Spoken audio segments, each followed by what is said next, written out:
लक्ष्मी नारायण बहुत ही भोला लड़का था।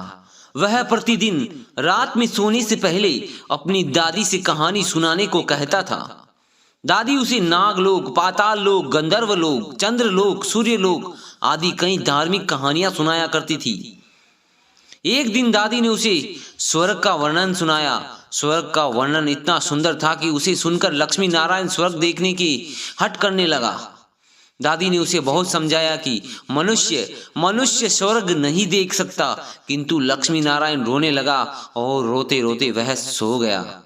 उसे स्वप्न में दिखाई पड़ा कि एक चमचम चमकते देवता उसके पास खड़े होकर कह रहे हैं कि बच्चे, स्वर्ग देखने के लिए मूल्य देना पड़ता है। बच्चे, स्वर्ग देखने के लिए मूल्य देना पड़ता है। स्वप्न में लक्ष्मी नारायण सोचने लगा कि दादी से रुपए मांगूंगा, लेकिन देवता ने कहा स्वर्ग में तुम्हारे रुपए नहीं चलते, यहाँ तो भलाई और पुण्य कर्मों का रुपया चलता है। अच्छा काम करोगे तो 1 रुपया इसमें आ जाएगा और बुरा काम करोगे तो 1 रुपया इसमें से उड़ जाएगा। जब यह डिबिया भर जाएगी तो तुम स्वर्ग देख सकोगे। जब लक्ष्मी नारायण की नींद टूटी तो उसने अपने सिरहाने सचमुच एक डिबिया देखी। डिबिया लेकर वह बड़ा प्रसन्न हुआ। उस दिन उसकी दादी ने उसे 1 पैसा दिया। पैसा लेकर वह घर से निकलता है। एक रोगी भिखारी उससे पैसा मांगने लगा। लक्ष्मी नारायण भिखारी को बिना पैसे दिए ही भाग जाना चाहता था। इतने में उसने अपने अध्यापक को सामने आते देखा। उसने अध्यापक उद्धार लड़कों की बहुत प्रशंसा किया करते थे। उन्हें देखकर लक्ष्मी नारायण ने भिखारी को पैसा दे दिया। अध्यापक ने उसकी पीठ ठोकी और प्रशंसा की। घर लौटकर लक्ष्मी नारायण ने वह डिबिया खोली, किंतु वह खाली पड़ी थी। इस बात से लक्ष्मी नारायण को बहुत दुख हुआ। वह रोते रोते सो गया। सपने में उसे वही देवता फिर से दिखाई पड़े और बोले, तुमने अध्यापक से प्रशंसा पाने के लिए पैसा दिया था, सो प्रशंसा तुम्हें मिल गई। अब रोते क्यों हो? किसी लाभ की आशा से जो काम अच्छा किया जाए वह तो व्यापार है, वह पुण्य थोड़ी ना है। दूसरे दिन लक्ष्मी नारायण को उसकी दादी ने 2 आने पैसे दिए। पैसे लेकर वह बाजार में जाकर 2 संतरे खरीदता है। उसका साथी मोतीलाल बीमार था। बाजार से लौटते समय वह अपने मित्र को देखने के लिए उसके घर चला जाता है। मोतीलाल को देखने उसके घर वैद्य आए हुए थे। वैद्य जी ने दवा देकर मोतीलाल की माता से कहा, इसे आज संतरे का रस दे देना। मोतीलाल की माता बहुत गरीब थी। वह रोने लगी और बोली, मैं मजदूरी करके पेट भरती हूँ। इस समय बेटे की बीमारी से कई दिन काम पर नहीं जा सकी हूँ। मेरे पास संतरे खरीदने के लिए 1 भी पैसा नहीं है।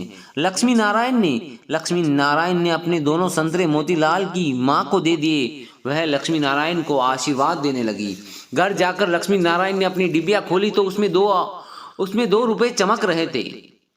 एक दिन लक्ष्मी नारायण खेल में लगा था, तभी उसकी छोटी बहन वहां आ जाती है। उसके खिलौनों को उठाने लगती है। लक्ष्मी नारायण उसे रोकता है। जब वह नहीं मानती तो लक्ष्मी नारायण अपनी छोटी सी बहन को पीट देता है। बेचारी लड़की रोने लगती है। इस बार जब उसने डिबिया खोली तो उसके पहले से इकट्ठे किए कई रुपए उड़ गए थे। अब उसे बड़ा पश्चाताप होने लगा। उसने आगे कोई भी बुरा काम न करने का पक्का निश्चय कर लिया। मनुष्य जैसा काम करता है वैसा उसका स्वभाव हो जाता है। जो बुरे काम करता है उसका स्वभाव भी बुरा हो जाता है।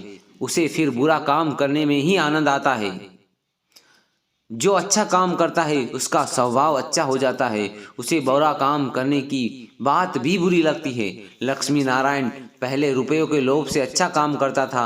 धीरे धीरे उसका स्वभाव ही अच्छा काम करने का हो गया।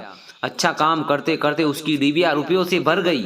स्वर्ग देखने की आशा से प्रसन्न होता उस डिबिया को लेकर वह अपने बगीचे में पहुंचा। लक्ष्मी नारायण ने देखा कि बगीचे में एक पेड़ के नीचे बैठा हुआ एक साधु रो रहा है। वह दौड़ता हुआ उस साधु के पास जाता है और बोलता है, बाबा आप रो क्यों रहे हो? साधु बोला, बेटा जैसी डिबिया तुम्हारे पास है वैसी डिबिया मेरे पास भी थी। बहुत दिन परिश्रम करके मैंने उसे रुपयों से भरा था। बड़ी आशा थी कि उसके रुपयों से स्वर्ग देखूंगा, किंतु आज गंगा जी में स्नान करते हुए वह डिबिया पानी में गिर गई। लक्ष्मी नारायण ने कहा, बाबा आप रो मत, मेरी डिबिया भरी हुई है, आप इसे ले लो। साधु बोला, तुमने इसे बड़े परिश्रम से भरा है, इसे देने से तुम्हें दुख होगा। तब लक्ष्मी नारायण बोलता है, मुझे दुख नहीं होगा बाबा, मैं तो लड़का हूँ, मुझे तो अभी बहुत दिन जीना है। मैं तो ऐसी कई रुपए इकट्ठे कर सकता हूँ। आप बूढ़े हो गए हो, आप मेरी डिबिया ले लीजिए। साधु ने डिबिया लेकर लक्ष्मी नारायण के नेत्रों पर हाथ फेरा। लक्ष्मी नारायण के नेत्र बंद हो जाते हैं, उसे स्वर्ग दिखाई पड़ने लगता है। ऐसा सुंदर स्वर्ग कि दादी ने जो स्वर्ग का वर्णन किया था वह वर्णन तो स्वर्ग के एक कोने का भी ठीक से वर्णन नहीं था। जब लक्ष्मी नारायण ने नेत्र खोले तो साधु के बदले स्वप्न में दिखाई पड़ने वाला वही देवता उसके सामने प्रत्यक्ष खड़ा था। देवता ने कहा, बेटा, जो लोग अच्छे काम करते हैं उनका घर स्वर्ग बन जाता है। तुम इसी प्रकार जीवन में भलाई करते रहोगे तो अंत में स्वर्ग में पहुंच जाओगे। देवता इतने कहकर अदृश्य हो जाता है। तो दोस्तों, कहानी कैसी लगी कमेंट में जरूर बताएं। धन्यवाद दोस्तों।